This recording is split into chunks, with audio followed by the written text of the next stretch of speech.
Hi, in my last video I made a whipped lime and berry pie with the gluten-free pie crust, and I told you I'd show you how to make the gluten-free pie crust. So that's what I'm going to do right now, starting with 2 cups of unsweetened coconut in a food processor.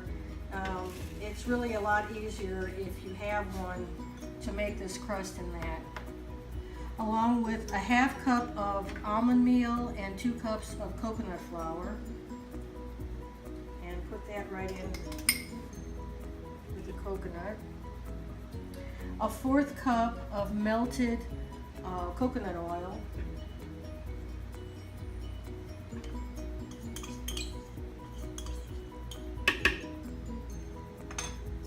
two eggs,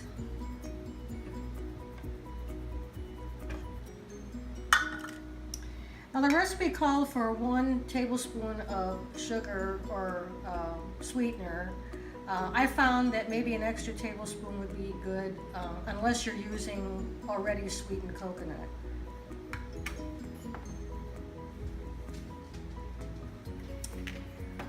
Also, the recipe originally didn't call for any salt, but I feel like a little bit of salt also brings out the flavor, so I'm going to put in a pinch. A couple of small pinches. And 1 tablespoon of vanilla paste.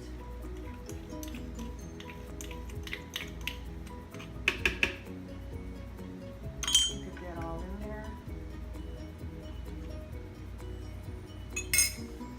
Okay, after we've got all the ingredients in there, we're going to whip it up.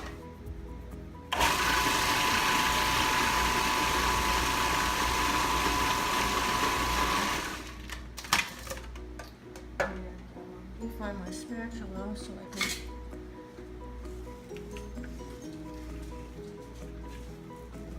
Now, this dough is not your typical pie crust dough. It is going to be rather soft. I'm going to mix it again.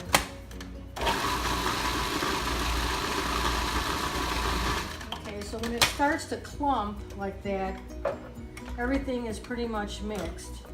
And the next thing we'll do now is take it out, put it between 2 pieces or 2 sheets of saran wrap and roll it out. So let me get that going and we'll come back. Our pasty is ready now, and I'm going to put it on. I've laid down here 2 pieces of saran wrap so it's a little wider, and I'm going to put my dough down. Get it all in there. Now it is rather wet and rather sticky. That's why we're going to roll it out between 2 pieces of saran wrap.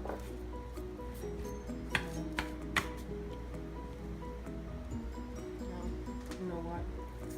I'm going to flatten it out a little bit.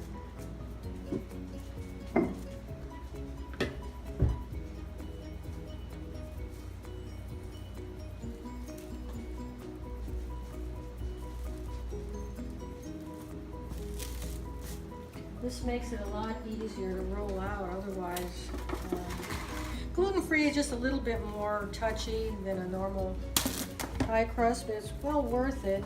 It just takes a little bit of extra time. Okay, now that I've got that laid out, I'm going to use my rolling pin to roll it out.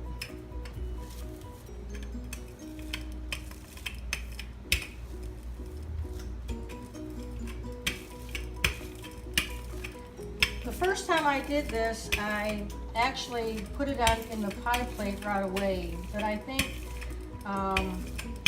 what I'm going to do this time is, after I roll this out, I'm going to put it on a sheet pan and let it chill. And I think it's going to be a lot easier that way to put in my pie plate. You want to roll it out just kind of the same thickness you would an ordinary pie crust.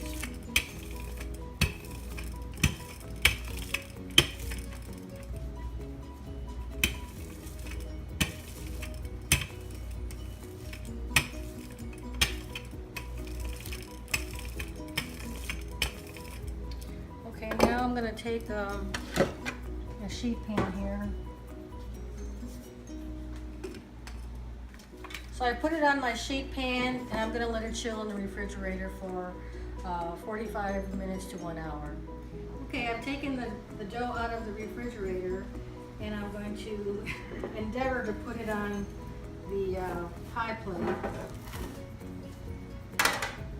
So we'll take off the top layer of this plastic wrap. How long has that been in the refrigerator for? Well, I think probably almost an hour. Okay. And it's a little bit of a challenge, but don't worry because you can always put it together. And sometimes regular dough is like that too, so it takes a little bit. So now I'm gonna kind of wrap it, hang it over this pie plate. And then you're just gonna kind of work with it to see how it cracks. But that's okay because it's like Play-Doh. You just kind of put it back together again. It actually helped that I chilled it because the first time I did this it was pretty mushy. But you see how you can. So let me go ahead. You see how it just kind of, you can tell that you can just kind of put it back together again. It looks kind of messy, but let me work with it and we'll be back to show you the end result. I'm going to trim the crust here. It cuts pretty good.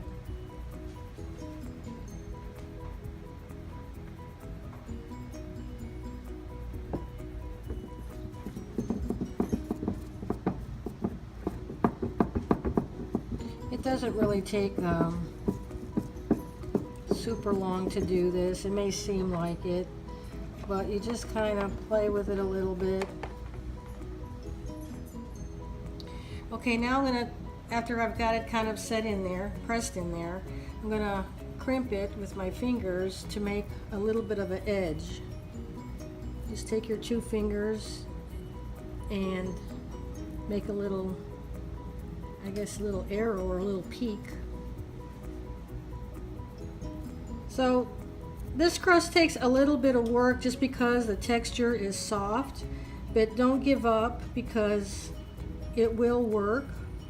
And you know what, it's just food and it'll work out. It'll bake up very nice. And the crust actually tastes like, because of all the coconut in it, it tastes like a macaroon. Coconut macaroon. So okay, we're almost through here. There you go. Look how pretty that looks. Now I took some of the leftover dough and divided it, and I have these little tart pans, and I put the ball in there and pressed it up the sides, pressed it in there, and it made 2 little extra tarts. So I'm going to put this on my sheet pan here. And I've got my oven at 350, and I'm going to bake these. Probably these are a little less time, but this will take at least 20 to 30 minutes. We'll come back and I'll show you what they look like. Okay, I've taken the pie crust out of the oven. They turn out beautiful. Look at that, the way the edges have browned very nicely, just like a macaroon. 15 minutes after the pie had been in the oven, I went ahead and put one of these pie shields over the crust because the edges started browning and we don't want them to get too brown, and yet the center still had to cook up a bit. So that's something you might want to do and keep in mind when you're baking these. I also had taken these little ones out of their tarts and turned them upside down on the cookie sheet so that they could continue to brown on the underside. And look how nicely they both have browned. So there you go. You've got a big pie crust and a couple of tarts, or if you choose, you can make them all small tarts and make individual portions. But can you imagine those with whipped cream and berries or any kind of filling that you want to put in there? So that's it for the pie crust. Hope you enjoy making it and share it with your friends and family.